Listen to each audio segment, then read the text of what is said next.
What's going on, everybody? It's Ain't got nothing to do with nothing. I just felt like doing that. Welcome to another episode of Culture 316. I'm one of your hosts and producers, Jordan Ahisi, joined with my guy Banks once again, bro. Welcome back to the show. Oh, you want me to say something? Hey, people, I know are you want y'all to say tired of me anything. being on this show? I'm not. I am not, Yeah. for one. I'm not Am I tired at all. basically the But new host now? I'm just listen. At this point, damn near. All right. I'm gonna put it like So that. introducing the Culture 316, even though y'all see me numerous times, is Banks. I'm gonna give y'all some bad takes eventually. Eventually, Jordan gonna let me cook, and I'm just gonna say a lot of bad wrestling takes, and then he gonna be like, "I'm canceling the show." I'm never gonna cancel the show. I am gonna let you cook. But thank y'all so much for joining us once again. If you're on Apple Podcasts or Spotify Podcasts, be sure to rate the show 5 stars. Be sure to subscribe to the show. If you are watching on YouTube, be sure to like, comment, and subscribe. News has been rolling in all week, damn near all day. So we're not even gonna waste any time. We're gonna get right into it. So first things first, we had a weekend of a hot show, of a cold show. Money in the Bank and NXT Heatwave. A lot happened between both events, and I wanted to kind of get your take on what was happening and what you saw. I watched the Money in the Bank show. I thought it was great. It's not too much I can elaborate on other than it was just really good wrestling. I will say this, and I've been saying this about Seth Rollins, bro. Just go home, dog. I don't know if you don't love your wife or your kids, but just go home. The moves ain't crispy because he don't take a break. It's like, all right, I guess now they about to put him on like a smaller schedule so he can heal up, but that's not how physical sports work. You don't heal up while doing the sport. This ain't basketball. This ain't baseball. Like where it's like, all right, even they sit down, but they try to, back in my day, they'll try to play through it, but they have to sit down. But with a physical combat sport, you have to sit down to completely heal your body, especially football. So, but overall, like I don't really have anything bad to say about the show. I thought it was really good. The Drew thing about him cashing in on the Money in the Bank that night, he said he would do it. A lot of people said it's a waste of the Money in the Bank. Yes and no, because he already won the title this year. Damian did the same thing to him, so it's kind of karma. We know it's to push the CM Punk angle even more, even though it's no need for it. They've sold tickets for SummerSlam. I'm thinking about going to SummerSlam if I could, get a little wiggle room in my schedule. So I think that's all it was. As far as Heat Wave goes, I thought it was a really good show. That's my first time watching the NXT pay-per-view in a while. It's nothing to really elaborate on. I didn't see too many people upset about the Trick situation with Ethan Page. Kind of surprised people, but I feel like at this point it's time for Trick to go up because it's a now or never situation. So you can't really be upset about it because the young fella got a role. I agree. I agree with your takes from this weekend. I think that both shows were really, really good.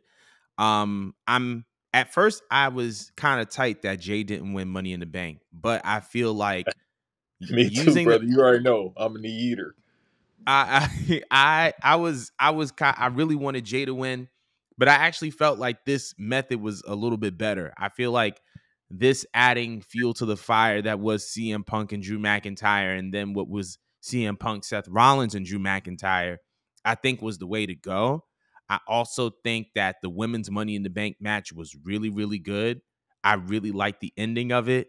Shout outs to Chelsea Green. Whenever WWE decides to do their women's intercontinental or women's United States championship, I believe that she should be the first women's United States or intercontinental champion, whatever the case is.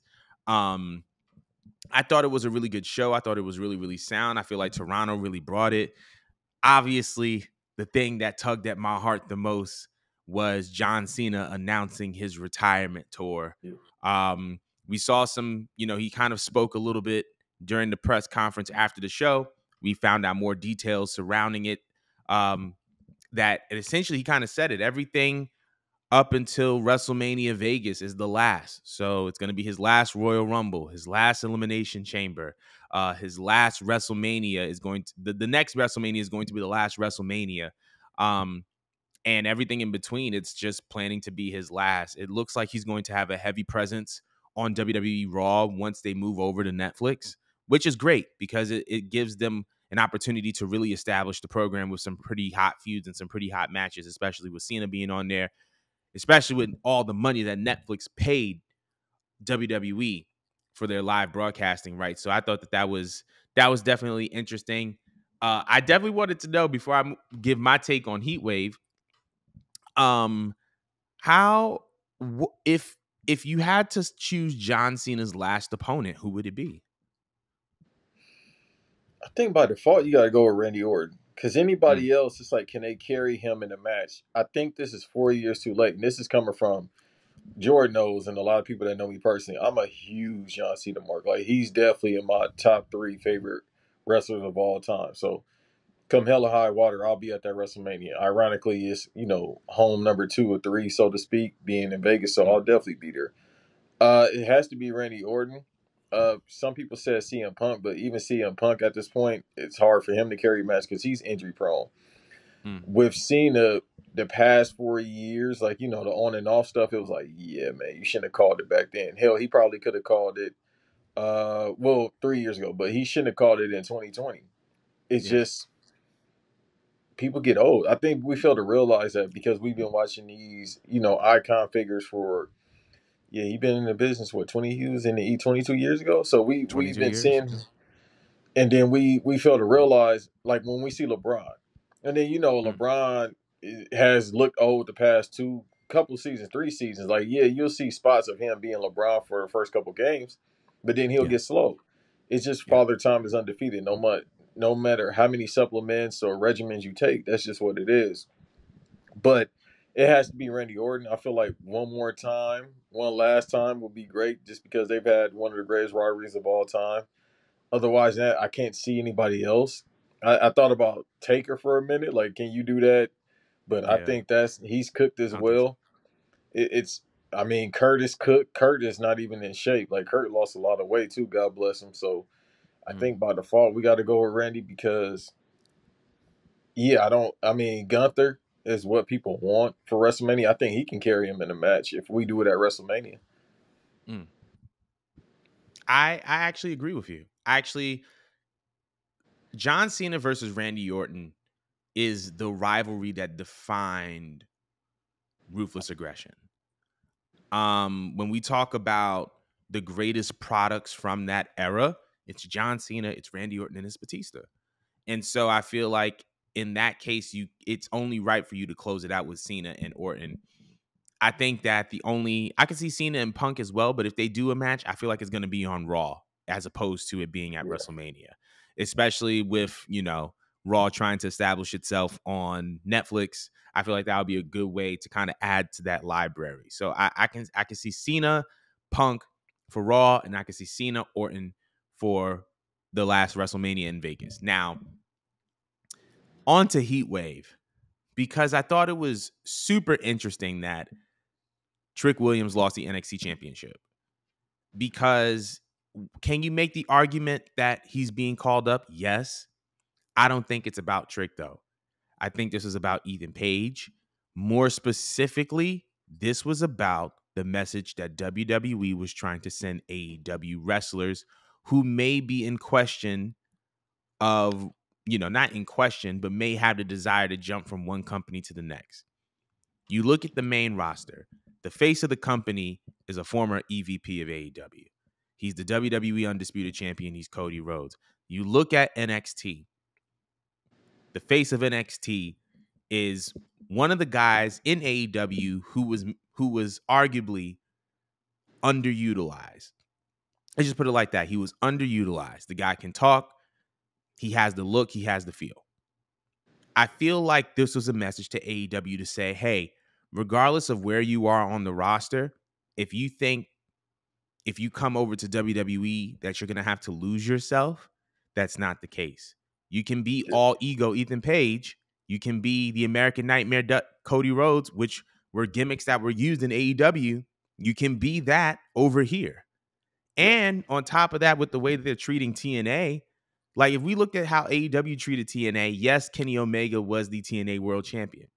Anytime Tony Khan had some ad space on Impact, he didn't necessarily have the nicest things to say about AEW, about TNA.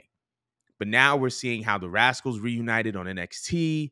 We're seeing Joe Hendry pop up on Tuesday and get the pin in a main event, a clean pin at that. They are trying to reshape their reputation amongst wrestling companies outside of WWE so that they can do business with more people, whether it's business with more wrestlers or business with more companies. And I feel like that is what Ethan Page winning that title was more so about than anything. It's about the message that they're trying to send. Other than that, though, I thought Heat Wave was great.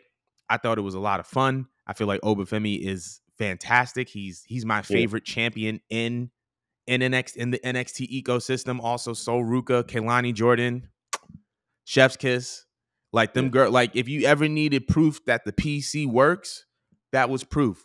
Those are two homegrown talents. They're not empty talents. But I thought it was just an amazing. I thought it was a week. I thought it was a good weekend of wrestling. So I want to know how everybody else feels about Money in the Bank and NXT Heatwave. Leave your comments below. But we're gonna get into more stories in WWE because the night after Heat Wave, we saw the return of Rhea Ripley. Obviously, she was out for a couple months, I think since the night after Mania. And Liv Morgan has been on her revenge tour, beating Becky Lynch for the World Heavyweight title or the Women's World title, right? And kind of been closing in on Dom and helping Judgment Day with their specific accolades and things of that nature. And literally, what felt like the climax of Liv and Dom, Liv got Dom to fold in the middle of the ring. You saw Rhea come out. I want to know, what impact does it have that Rhea Ripley is now back in WWE, back on Raw, arguably back inserted into the Women's World title picture? Well, first of all, if it was me and she pulled up on me like that, if I was Dom, I would have just tried to kiss her hand. But I'm a fan. I'm a fan, respectfully. Uh, I think this works in the context of now it puts Dom over. Like, Yeah. it's going to put him over. It puts everybody over, but now adds to him. Like, as soon as that ended, he went into archives. That's what he does great. He's a hell of a marketer. And I'm not saying this because Mm-hmm. I'm a Dominic Mark. He was like, he put that Bill Clinton, I did not have sexual relations with that woman video. So the kid is really good at marketing. He put that up ASAP. So this just helps all three of them, but more so with Dom again because people keep talking about him more than ever. Like he Mm-hmm. still, you notice in the past couple of weeks or since his programming has been going on, he'll get them crazy boos, but more so he been getting pops now. So Yeah. it's showing him, potentially in the future being a baby face, which I think he can do both. When he first started out, obviously he was a baby face with his pops, but he was just Yeah. getting whooped on, and that was it. Yeah. But I think him as a baby face in the future helps out a lot more. I agree. I think that Dom, first of all, we cannot say that Dom is successful because of his dad anymore. He's deviated so far from the Mysterio identity that he is his own person. He is his own character, in my opinion. In addition to that, I feel like this positions Dom this positions Dom to be a better heel because I feel like men in pro wrestling who present the perspective that they are desirable tend to be more hated.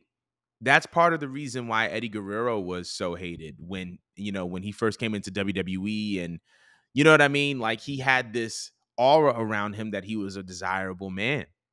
And so I feel like when you have a Liv and a Rhea kind of fighting over Dom, it only positions Dom to be a better heel because it positions him as a more desirable man because look who's around him.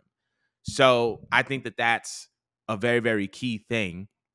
The second thing regarding that is I don't think that Liv Morgan has ever been hotter as far as her popularity than she is right now. Um, this story is probably one of the best. I would position it right behind the Bloodline story.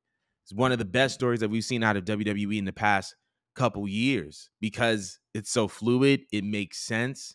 And I feel like it positions her as a heel perfectly, kind of similar to Dom. It positions her as a heel to the point where you almost forgot how dominant Rhea Ripley was because we've been so focused on how conniving Liv Morgan is.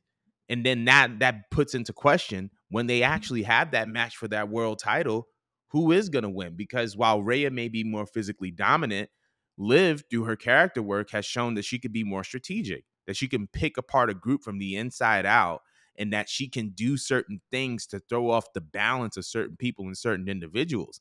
And I don't even know what's next. I don't know if Liv and Finn are going to be a thing, or Liv, Finn, and JD are going to be a thing, and they're going to break apart from Judgment Day. I don't know if I don't know. And I think that's one of the reasons why this is one of the best stories that we've seen. And then obviously with Rhea is one of WWE stars, and I think that people forget about that. People forget the star power that Rhea Ripley brings to Monday Night Raw. She is obviously an incredible wrestler, told incredible stories. She has had some really good moments. However, more importantly, in the public eye at least, she's a sex symbol.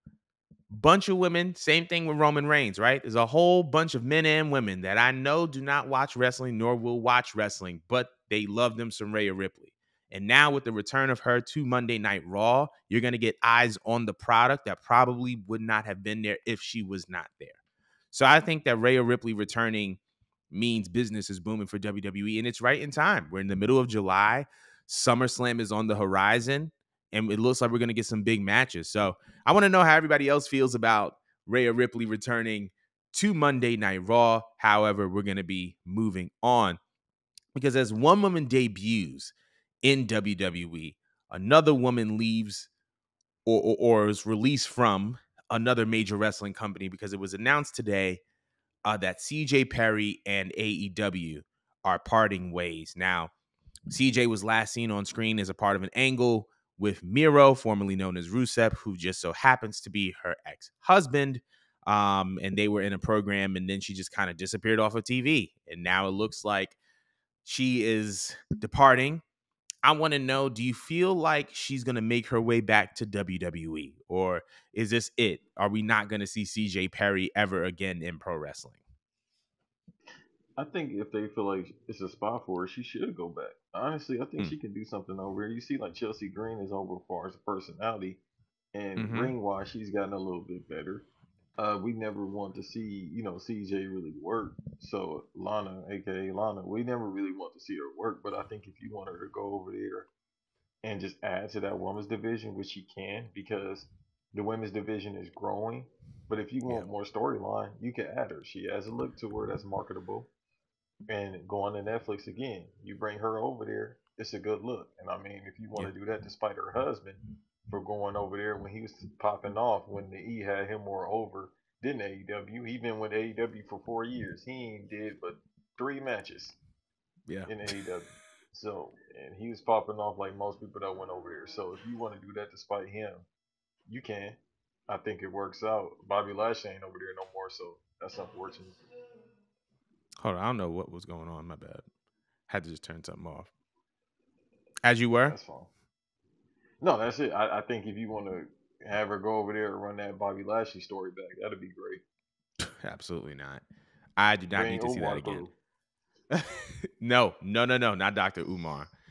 I don't need nobody pointing out the Snow Bunny crisis in the WWE But storyline. But every time I see here, Liv Morgan and Rhea Ripley, he is more upset with me than he knows.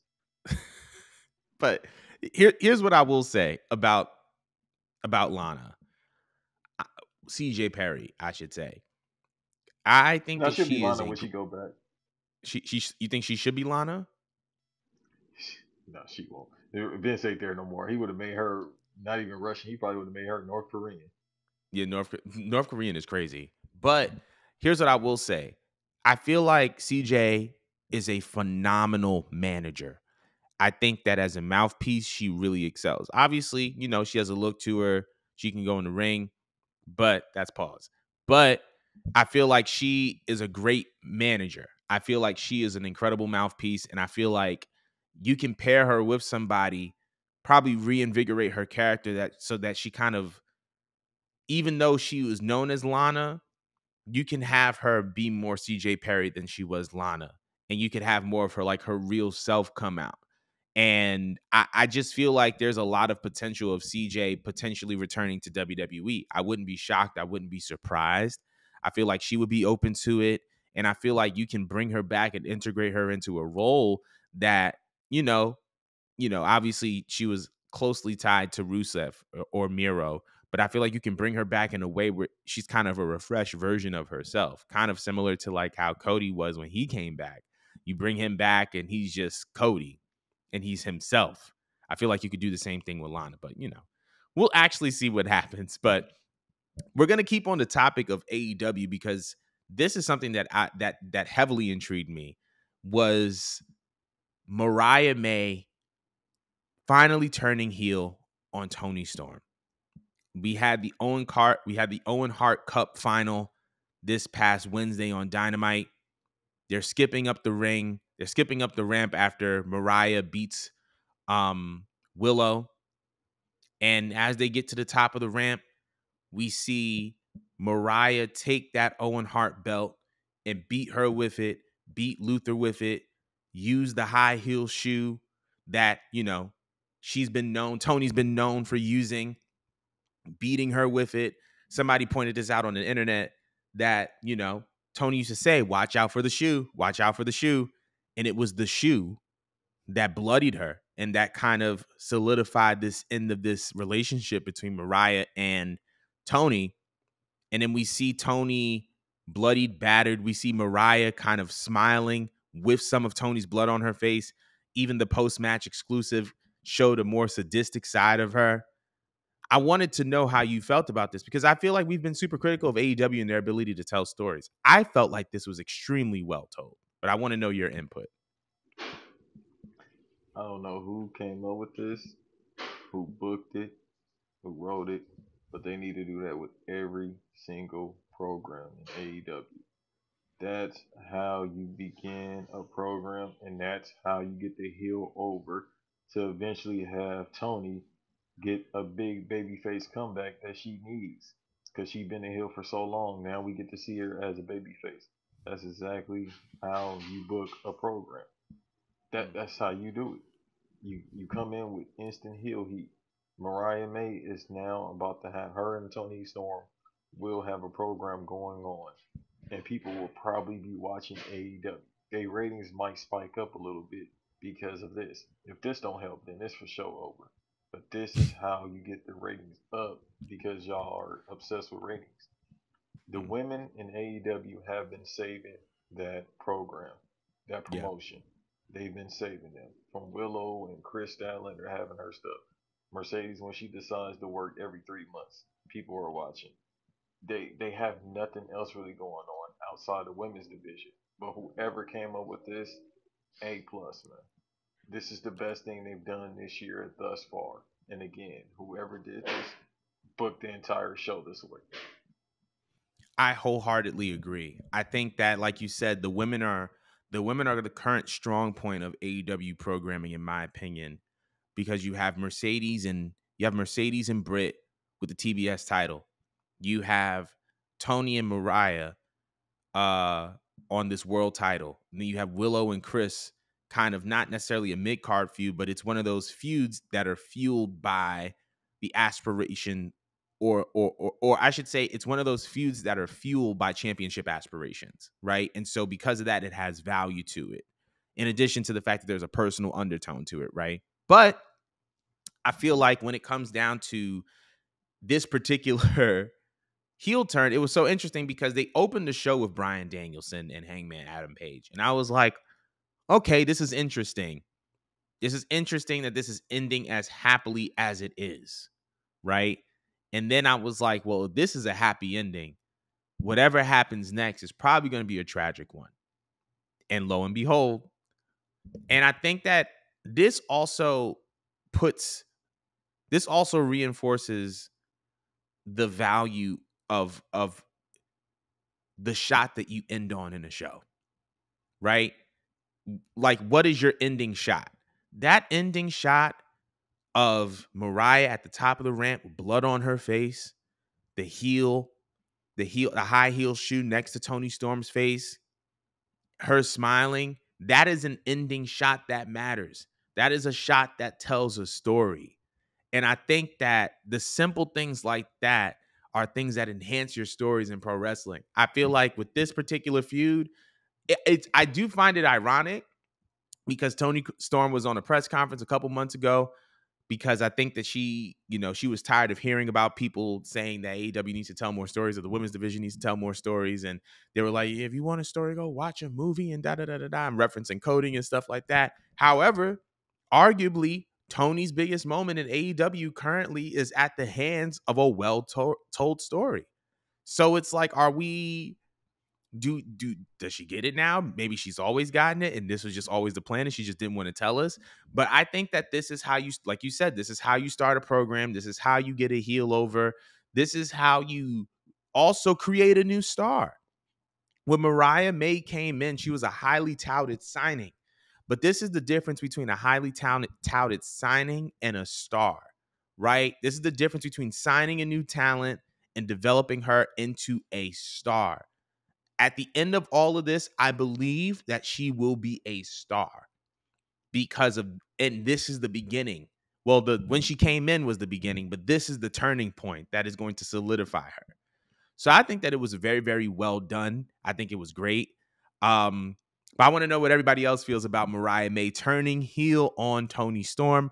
Let us know in the comments below.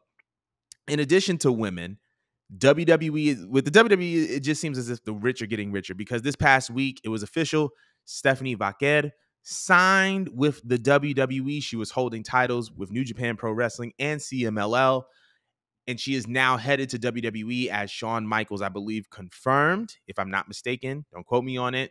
But I want to know how you felt about this signing and how do you feel about the women's division in WWE now? So I'll go back to what was reported earlier today as well. Jacob Fatu, I think they said something about a border lawyer. I'm probably, misquoting it, but they helped him, because of his past legal problems, get over the border. Stay Mm, with me. With her, if you know anything about her backstory, it's not her citizenship that I'm alluding to. It's a lot of personal stuff with her mm, boyfriend and domestic violence, and it's also stuff relating to how do you come under these say them people, that real gang in Mexico. Yeah, because he's affiliated with them, he has favoritism with them. She's in trouble, not on her fault, but because of that. If y'all want to understand what I'm saying, I'm trying to say it, trying to keep it PG between the lines, but yeah, go. It's some deep stuff, and it's all because of her boyfriend. But in the words of Kendrick, I think people like him should, you know, like he was talking about Meet the Grams. But so going to the E, I think helps her more than going to AEW. yeah, Not saying that Tony can't get the right people, obviously, because he a billionaire. But I don't think his mindset is it's show, and it's no disrespect to him. It's not calling him stupid, but his mindset probably wouldn't be like a WWE where they can get her the right protection and get her in the right areas yeah. because it is a multi billion dollar company in the past year. Also, I think this helps her too because if you want to just pro wrestle, that's fine. You've done that. You done that at That's very true. CMLL. You just did it with AEW, so it's like cool. But when you see her, like when I saw her in person, I said, "Oh man!" So she pops up, in your eye. And it's first of all, two people. If y'all want to see lucha wrestlers, that's a lot. Women lucha wrestlers, they about right too. They about right. So I think for her to go to the E, it works out perfectly fine. She's more marketable over there. I think they do need more Latin workers, or not need, but they should want more Latin workers right now. And then Yeah. obviously she going to NXT, so she'll be head above shoulders of most of the women workers and men workers over there as well. So she probably be there for a cup of coffee, but I think this works out best for her because again, that women's division, they almost there. They just need a couple more pieces. The funny part about it, I didn't even know about all that stuff that you just mentioned earlier. But the funny part about it is that we're making these signings. Julia hasn't even debuted yet. And when I saw when I saw Stephanie being signed, I was like, we haven't even experienced Julia yet. Which means that we're saying like the NXT women's division is a couple pieces away, or the WWE women's division is a couple pieces away. They got them pieces. I feel like they got those pieces tucked, but it's just about doing it the right way. I feel like Hunter is a little bit more strategic and he's more careful with the international talent that he brings in. We saw it in how he treated Asuka when she was in NXT. And I feel like we're getting shades of that now with Stephanie as well as Julia. But I don't feel like I don't feel like the division is a couple pieces away. I feel like they have the pieces. They just have to be on TV. And once they are on TV, it's gonna be a different ball game. It's gonna be a different ball game. And be aware. You still have Jade, you still have Bianca. Charlotte is injured or whatever. She's taking the time, but you still have your stars, right? You still have your women's stars. And then you also have these pieces that are just playing the background. So I think this is a major signing for WWE. I feel like within the next couple of years, we're going to see a second or third WWE Women's Revolution that's going to be centered around these talents that they're bringing in now. And I think it's super exciting. But I want to know how everybody else feels about this, about the signing of Stephanie Vaquer. Let us know in the comments below. But we're going to be moving on. Now, I don't know who's into video games, but it seems as if WWE is partnering up with Call of Duty. And they look like according to reports, it says that Call of Duty announced that WWE is bringing its best to the ring in Call of Duty Season 5 starting July 24th. As a gamer, I'll lean on you for this, but as a gamer, how big is this that WWE is partnering up with Call of Duty? They got me. What Drewski said, you got me, dude. I ain't bought a Call of Duty since 2019, and I kind of got it for free Hmm. because I used to work for Activision. But yeah, so I got it for free, so I technically didn't buy it. They got me. Hmm. I've actually been looking at the new one that's coming up in October as well. If y'all want to do the story, I know this ain't Gamer Tag Radio, but if y'all want to look up what's the premise of it, even though it's Black Ops 2, 5, 8, 21, and they keep renaming them, I'm all sold. So when I saw that, the little teaser, I was like, all right, cool. I'm gonna tap in on this one, but the one in October, I'm really sold on. But yeah, man, hey, WWE is on a whole nother level. I mean, Ben said it, the old man said it before. He got up out of here. Well, he's still here, I think. I don't know, but he said he wanted to make it Disney. They Hmm. almost there. They They're got almost Disney. there. They ain't got Disney money, but they got something like it. I'll take Hmm. 1% of Disney or WWE money right now. That'll change my life. Well, literally change everyone's life. I think that this is kind of a byproduct. You know what? And this is something that a lot of people like. Let me start it off by saying this. I'll approach it from a business standpoint, right? Not even from a gamer standpoint. I'll approach it from a business standpoint. Nick Khan has been an absolute game changer for WWE because I believe that in addition to the fact that he has been able to be the rational voice to clean up some of the things internally, he's also been the bridge for a lot of things externally, or is the foundation for the bridge of WWE externally, right? And so part of what he was able to successfully do is build this successful relationship with fanatics. Shout outs to Michael Rubin, all of them. Now, Michael Rubin said something very, very interesting. He said, the WWE fan base is very unique and very, very powerful. He said, I wouldn't compare it to the NFL, but there's something special. Now, this is happening right on the heels of Fanatics Fest, which will be in New York, August 16th through August 18th. And there's a whole slew of WWE superstars that are going to be present there. CM Punk being one of them. John Cena, I believe, is another one. Drew McIntyre is going to be another one. And so when you have somebody like a Michael Rubin advocating on your brand, saying that you guys are difference makers, it's going to perk up a lot of ears that probably were not listening to them before. And I feel like that's what we're experiencing now. I feel like business leaders are starting to realize the power of pro wrestling money and pro wrestling superstars.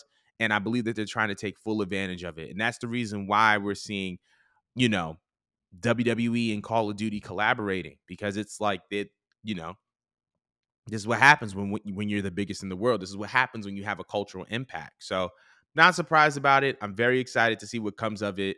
To all the gamers out there, I want to know how y'all feel about it. With WWE and Call of Duty collaborating, let us know in the comments below. Now,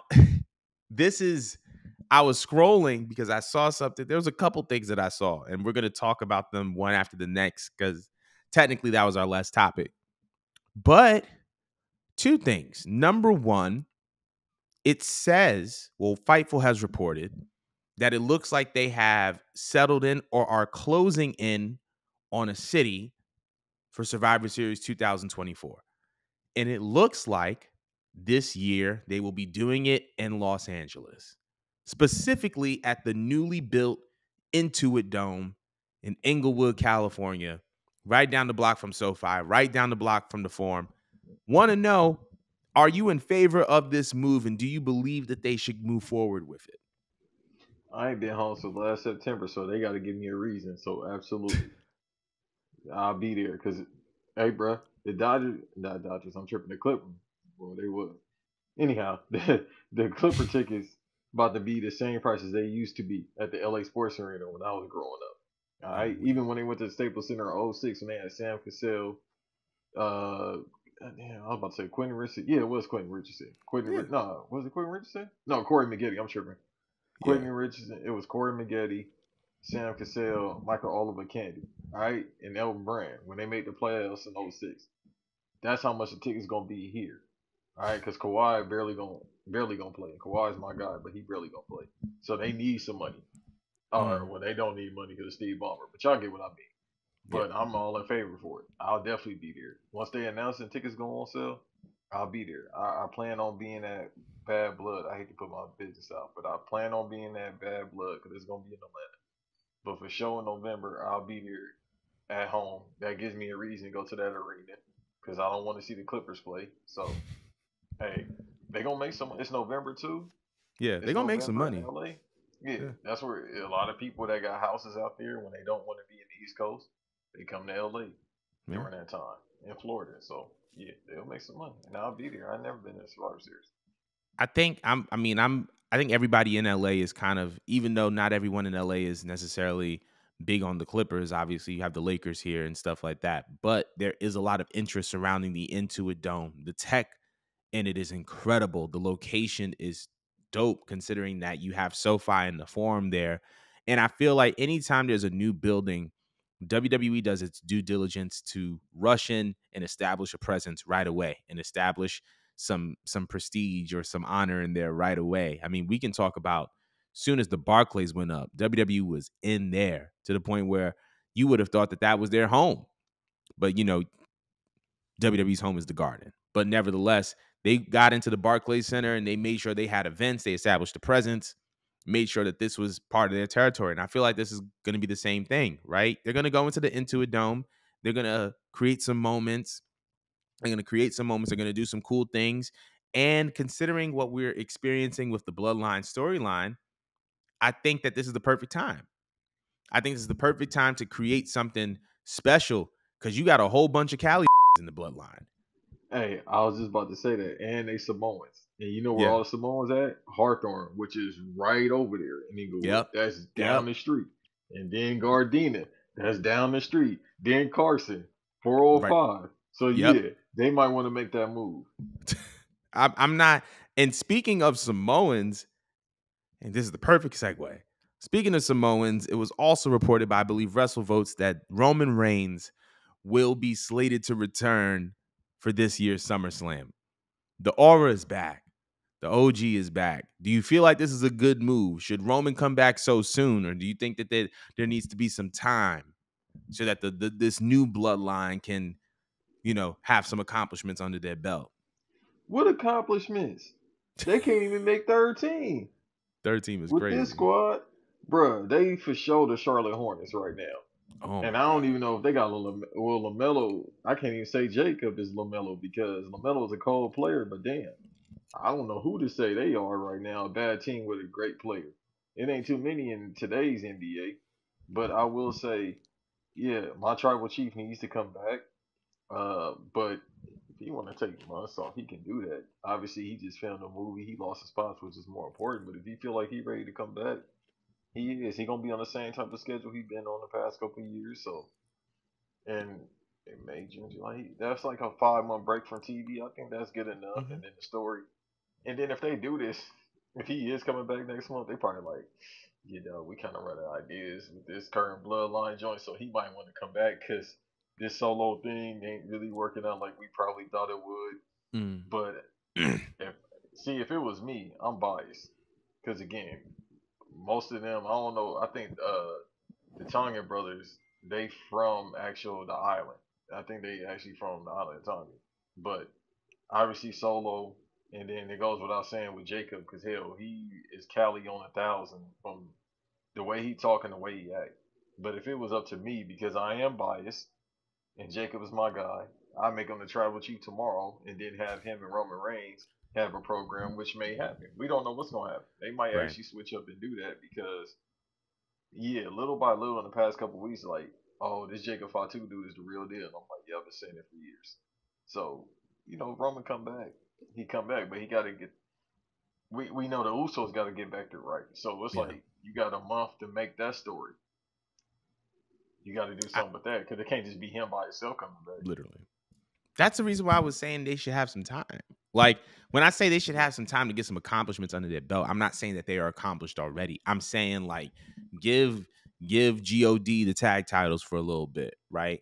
Give Jacob a US or intercontinental title for a little bit. Reason being is because of the bloodlines run. You think about it like this: Roman was the longest reigning champion of the modern era.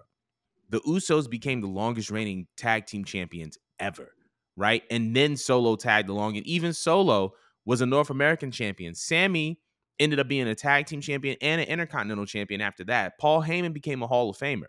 When you look at the bloodline that was before it folded, it was arguably one of the most accomplished and decorated factions of all time. Which means that if you wanted to pit this new bloodline against the old bloodline, and it has some meaning, I feel like they need gold too. They need titles too. So that's the reason why I was like, give them a little bit more time. And that way they can collect their gold. Jay could do his singles run. Roman could take off the time that he needs. Jimmy could heal up. And by the time it's time to butt heads, right? By the time that it's time to butt heads, it's like you don't even know who's going to win because yes, Roman and the Usos and Sammy have had this run, but this new bloodline has a run too, and it may be dominant or like it may be more dominant or just as dominant as the old ones. So that's like my take, but but I am glad that Roman is coming back because man, once again, like you don't know what you have until it's gone. And Roman was the guy. Roman was the guy. He was everything that he said he was and more. They called me a Like, madman. As soon as they put that title on Cody, I told people I tapped out of wrestling. I'm yeah, just now coming back because of the Dominic and Liv storyline and Jacob Fatu. Otherwise, and the stuff that Jay does. But yeah, otherwise than that, dog, it ain't the same. I it's keep not. trying to tell y'all, it ain't the same.